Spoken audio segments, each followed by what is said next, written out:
আমাদের রেমিটেন্স বয়কটের আওয়াজে হাসিনার কুত্তা পলক ওর গোয়ারগু শুকায় গুটা হয়ে গেছে, এক হুঙ্কারে কাপড় নষ্ট করে ফেলছে। শুনেন, আমাদের প্রবাসী ভাই বোনদেরকে অনুরোধ করব, তারাও হয়তো আমাদের টেলিভিশন মিডিয়ার মাধ্যমে আমার বক্তব্য হয়তো শোনার সুযোগ পাবে। তারা রেমিটেন্সটা পাঠাবে, তাদের রেমিটেন্সটা অর্থ পাঠানোর যেন ব্যাংকে কোনো সমস্যা না হয়, তার জন্যই কিন্তু আমরা আমাদের ব্যাংকিং এবং যে কমার্শিয়াল যে এরিয়াগুলো আছে এগুলোকে প্রাধান্য দিচ্ছি। ফলে আমরা দিচ্ছি ধরেন ব্যাংক পাড়া, আমাদের কূটনৈতিক পাড়া, আমাদের বাণিজ্যিক এলাকা এবং মিডিয়া এলাকা। সো এই ধরনের কর্মকাণ্ড কিন্তু পরিকল্পিতভাবে করা হচ্ছে আমাদের প্রবাসী কর্মী ভাই বোনদের বিরুদ্ধে, ষড়যন্ত্র হচ্ছে। শুধু আওয়াজ দিছি তাতেই এই অবস্থা, তাইলে শুরু করলে কি হবে বুঝেন? শুরু করে দেন, পলক শেখ মুজিবকে ছাইরা আপনারা আব্বু ডাকবে। এবার আসেন আর্মির প্রসঙ্গ। আপনারা যারা আমার ভিডিও দেখেন তারা দেখছেন যে আমি আর্মি সম্পর্কে একটা খুব সফট অবস্থান নিতাম, ডরে না করলে পিনাকি কোথা তালা ছাড়া আর কাউরে ডরায় না, বরং আর্মি আমারে ডরাইতে পারে। আমি আর্মির প্রতি কেন সফট ছিলাম তার কারণ আমি ব্যাখ্যা করছি আপনাদের মনে না আছে কিনা জানি না। এই যে এই ভিডিওতে ওই যে 12 ফিল্ড আর্টিলারির এক সৈনিক মালিক ভাইয়ের গল্প বলছিলাম। এর আগে আমি অনেককে দেখছি যে আমার ঘনিষ্ঠ প্রিয়জনদেরকেও আর্মি নিয়ে আমি কিছু কইলে কিছু লিখলে ফেসবুকে রাগ করতে দেখছি আমার সাথে। বাংলাদেশে তো একসময় আর্মি নিয়ে কিছু কয় যেত না, কিছু হইলেই ওই একটা বাক্য ইউজ করতো কিন্তু ওরা, হ্যাঁ, টেকেন টু টাস্ক, মানে কাউরে ধরে পেটাবে আর্মি। হ্যাঁ, মানে কারো কিছু অপছন্দ হইলে সে কয় যে he should be taken to task. যাই হোক, আমাদের আর্মি নিয়ে পুতু পুতু আচরণের জন্য একেবারে গেছে স্পয়েলড হইয়া, বাচ্চারা যেমন স্পয়েলড হয়ে যায়, এই আর্মি ইনস্টিটিউট হিসেবে স্পয়েলড হয়ে গেছে। 111 করে যে ইন্ডিয়ার হাতে তুলে দেওয়া হয়েছে বাংলাদেশকে, 111 কে করছে? আর্মি তো না। 2018 সালে স্ট্রাইকিং ফোর্সের নামে পাহারা দিয়া নৈশ ভোট করতে দিছে কে? আর্মি তো। হ্যাঁ, এটা বিবিসি রিপোর্ট দেখায় আপনাদেরকে। হ্যাঁ, ভোটাররা ভোট দিতে গেছে, তাদের ধরে মারপিট করতেছে আওয়ামী গুন্ডারা, তারা ছুটে গেছে সাহায্যের জন্য সেনাবাহিনীর টহল দলের কাছে। তারপরে তারা কি করে চম্পট দেয় দেখেন।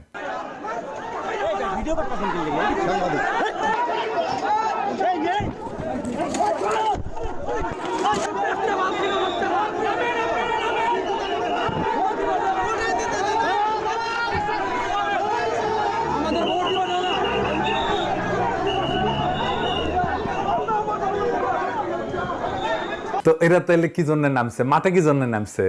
গাড়ির তেল কেন খরচ করছে? এই ট্রুপস নিয়ে কেন নামছে?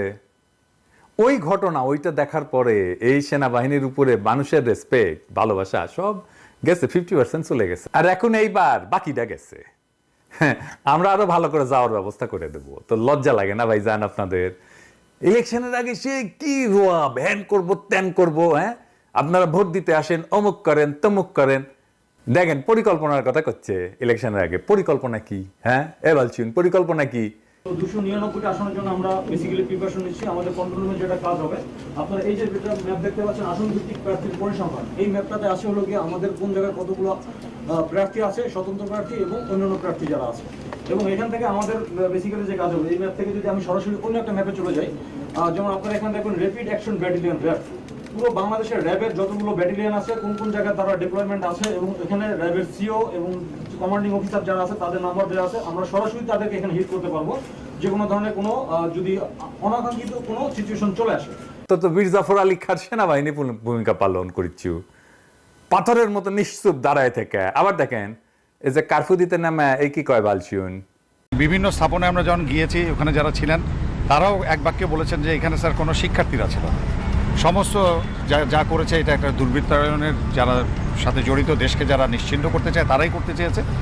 সেই পরিপ্রেক্ষিতে আমরা দেশের সম্পদ রক্ষার্থে আমরা নিয়োজিত হয়েছি এবং আমাদের সম্মানীয় সেনাবাহিনীর প্রধানের নির্দেশে আমরা এই দুর্বৃত্তকে সমূলে মানে নির্মূল করার জন্য যা করা প্রয়োজন আমরা সেটা করছি।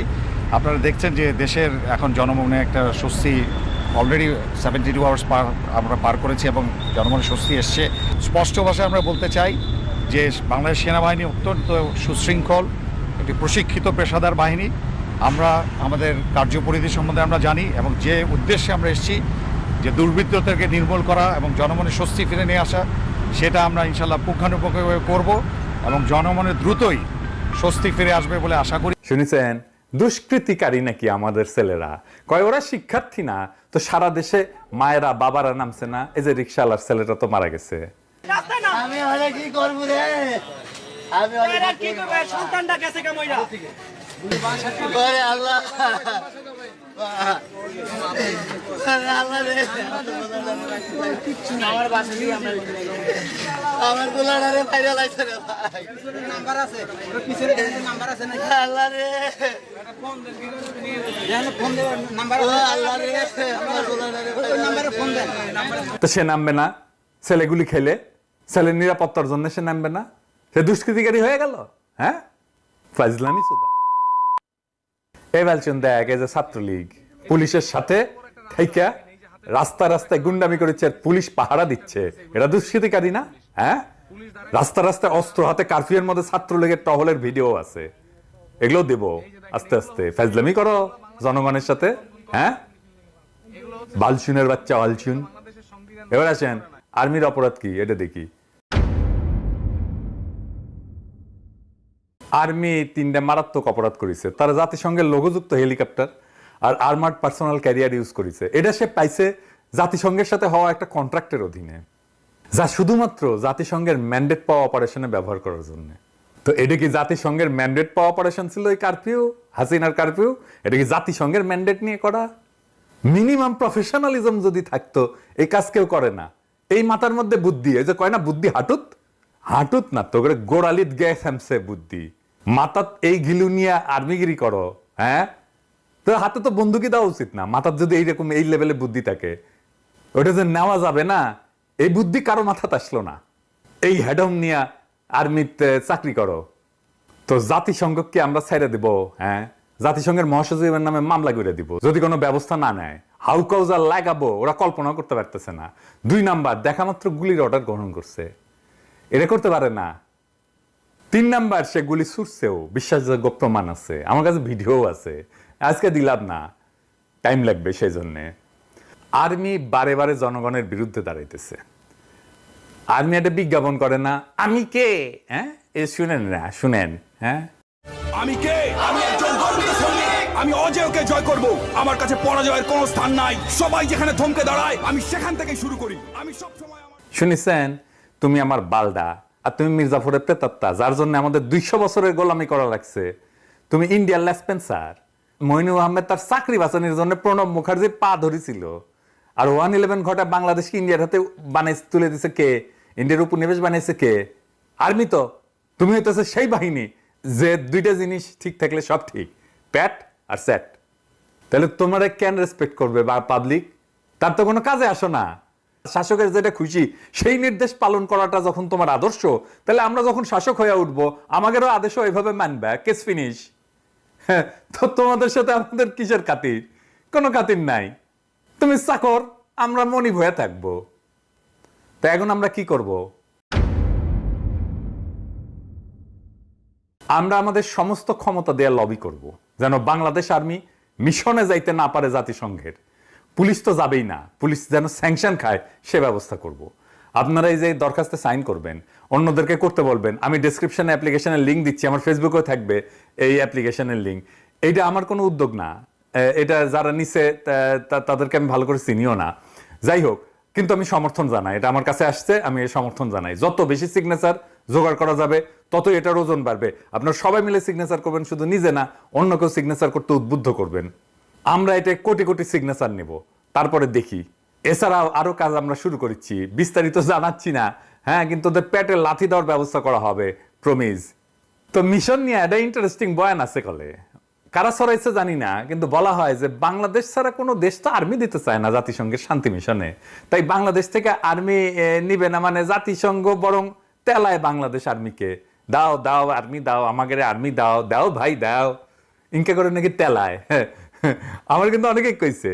আজকেও আমার এক আমেরিকান বন্ধুর সাথে ফোনে এটা নিয়ে কথা হইতেছিল, তো সেও করছে যে আরে না না, কেউ তো আর্মি দিতে চায় না, শুধু বাংলাদেশই দেয়, আর 2-1টা ছোটখাটো দেশ দেয় আর কি। বাংলাদেশ আর্মি না দিলে জাতিসংঘ বিপদে পড়বে। হ্যাঁ, এটা একদম মিছা কথা। ইন্ডিয়ান পেঁয়াজ নিয়ে ছিল না একটা বয়ান, এমন ধারণা তৈরি করা হয়েছিল যে ইন্ডিয়ান পেঁয়াজ ছাড়া আমাদের রান্নাঘর বন্ধ হয়ে যাবে, আমাদের খাওয়া দাওয়া বন্ধ হয়ে যাবে। হ্যাঁ, আমরা হিসেব করে দেখাইছিলাম যে বাংলাদেশ পেঁয়াজের স্বয়ংসম্পূর্ণ, পেঁয়াজ আমদানির দরকার নাই। দেখেছেন তো পরে আসলেই আমাদের কথা ঠিক। শান্তি মিশনে অনেক দেশ সৈন্য পাঠায়, সবচেয়ে বেশি পাঠায় নেপাল, বাংলাদেশ তৃতীয় কন্ট্রিবিউটর, এটা ইউএনের নিজস্ব হিসাব। এছাড়া রুয়ান্ডা আছে, ইথিওপিয়া আছে, যারা বেশি পাঠায়, অনেক বেশি পাঠায়। কিছু বাংলাদেশের চেয়ে বেশি পাঠায়, কিছু বাংলাদেশের সমান পাঠায়। ইন্ডিয়া আছে, পাকিস্তান আছে, প্রায় বাংলাদেশের সমান পাঠায় সেনা। বাংলাদেশ থেকে যদি নাও নেয় সেনা, জাতিসংঘের কোনো অসুবিধা হবে না, বিন্দুমাত্র অসুবিধা হবে না। হিউম্যান রাইটস ভায়োলেটার, মানবাধিকার লঙ্ঘনকারী শান্তি মিশনে যাবে না, এটা সোজা হিসাব। সে প্লেন অ্যান্ড সিম্পল। দুনিয়াতে আমাদের সাপোর্ট করার মতো রাজনৈতিক দল অনেক আছে, অনেকের সাথে আমাদের যোগাযোগ তৈরি হয়ে গেছে এর মধ্যেই।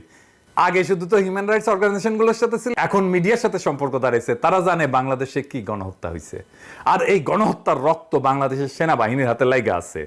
এই ক্যাম্পেইন চলবে সারা দুনিয়ায়। আর একটা কথা কয়ে দিই, প্রিয় সেনাবাহিনী, হ্যাঁ আপনাকে বাংলাদেশ মুক্ত করার জন্য যদি একটা মুক্তিবাহিনী গড়ে ওঠে, ফাইট কইরা তাদের বীরত্বের সঙ্গে টিকতে পারবেন না।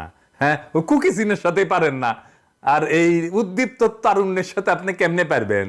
খুব কাছে মায়ানমারের উদাহরণ কিন্তু আছে। হাসিনা যদি ক্ষমতায় টিকে থাকে তাহলে বাংলাদেশ ওইদিকে যাবে, লিখে রাখতে পারেন। এইবার আসেন একটা ফেসবুক স্ট্যাটাস দিয়ে এপিসোড শেষ করি। আমি জানি না আমি পুরোটা ঠিক মতো পড়তে পারবো কিনা, কারণ এইটা এত মুভিং, এত এত ইমোশনাল, এটা আমি যতবার পড়তে গেছি পুরোটা আমি পড়তে পারিনি। তারপরেও আপনাদের সাথে আমি শেয়ার করি। এটা একটা বোন লিখছে তার ভাইকে নিয়ে। আসেন আমরা শুনি। ছবির ছেলেটা আমার ভাই, আমাদের দুই বোনের একমাত্র আদরের ভাই। আমরা ওকে কি পরিমাণ ভালোবাসি এটা হয়তো কখনো আর তাকে বলাই হবে না, সুযোগ করি। যেদিন প্রথম আম্মু তাকে আনে বাসায়, এসেই সে আমাদের দুই বোনের গায়ে সসম্মানে হিসু করে ভালোবাসার জানান দেয়। আমাদের ছোট্ট বাবুটাকে আমরা টুনা ডাকতাম, ভালোবাসার ডাক আর কি। ছোট্ট টুনা বড় হয়ে বড় টুনা হইল, কিন্তু টুনাই রয়ে গেল, আমাদের কাছে সৈকত হতে পারলো না। কি রাগ তার! আমাকে বন্ধুদের সামনে টুনা ডাকবে না তো সেবন্তী আপু। 11ই সেপ্টেম্বরে তার 20 বছর হওয়ার কথা ছিল। জন্মদিনের কয়েকদিন আগে থেকেই গান গাওয়া শুরু করত। সেবন্তী আপু, কি কেক বানাবা তুমি? কত হাসি খুশি ছিলাম আমরা। এখন বুকে খালি হাহাকার, কি যেন নাই, নাই তো নাই। আমাদের কলিজাকে গুলি করে মারা হয়েছে। আমার ফুলের মতো ভাইটাকে ঠান্ডা মাথায় টার্গেট করে মাথায় গুলি করা হয়েছে। বাবার কাছে ছেলের লাশের চেয়ে ভারী এই পৃথিবীতে কিছু আছে? বিচার কাকে দেব? আল্লাহর কাছে দিলাম। আমার আল্লাহ কখনো কারোর সাথে অবিচার করতে পারে না। হাসরের ময়দানে বিচার করবে আমার আল্লাহ। আমি জানি না আমরা আর কখনো মন খুলে হাসতে পারবো কিনা, ওর পছন্দের কিছু খাইতে পারবো কিনা, কখনো সত্যিকারের ভালো থাকবো কিনা, কিচ্ছু জানি না। শুধু জানি আমার ছোট্ট ভাইটা নির্দোষ। সে ছোট্ট একটা বাচ্চা ছেলে যে বীরের মতো বন্ধুকে বাঁচাতে গিয়েছিল। কারণ এটাই তার পারিবারিক শিক্ষা যে কাউকে বিপদে দেখলে সাহায্য করতে হয়। কখনো আর ভাইকে দেখতে পারবো না, জড়িয়ে ধরতে পারবো না, গালে কপালে জোর করে চুমু দিতে পারবো না, আর কখনো বলতে পারবো না টুনা কয়েল ধরায় দে, টুনা পানি দে। আমার ভাই শহীদ। শুক্রবার দিন দুপুর 3:37-এ আমার ভাইয়ের মাথায় গুলি করা হয়েছে। মুসলমানদের জন্য শুক্রবারের মৃত্যু হচ্ছে স্বপ্ন, আর তার উপরে মহররম মাস। জান্নাতে সবুজ পাখি হয়ে ঘুরে বেড়াচ্ছে আমার ছোট্ট বাচ্চাটা। আমরাও অপেক্ষায় আছি কবে পাখির সাথে দেখা হবে আবার। বিশেষ দ্রষ্টব্য, সবাইকে জানাতে চাই আমার ভাই শহীদ, ও নিষ্পাপ। সবাইকে জানাতে চাই সে কখনো কারো ক্ষতি করেনি। মোহাম্মদপুর স্কুলের ছাত্র, কি নিষ্পাপ ছেলেটা। মেয়েটা একটা ভিডিও দিয়েছিল কয়েকদিন আগে, লিখেছিল বেরু করতে যাই। ছেলেটার শেষ ভিডিও। এমন হাজারো গল্প আসবে আমরা জানি। আমাদের সন্তানদের যারা এইভাবে হত্যা করেছে তাদের ক্ষমা নাই, কেউ থাকুক আর না থাকুক। আমি একা ধারায় ওদের জান কালা কালা করে দেব, এটা দেশবাসীর কাছে আমার শপথ। শেখ হাসিনার এই বর্বর শাসনের অবসানের আগে আমরাও জিরাবো না। ইনকিলাব জিন্দাবাদ।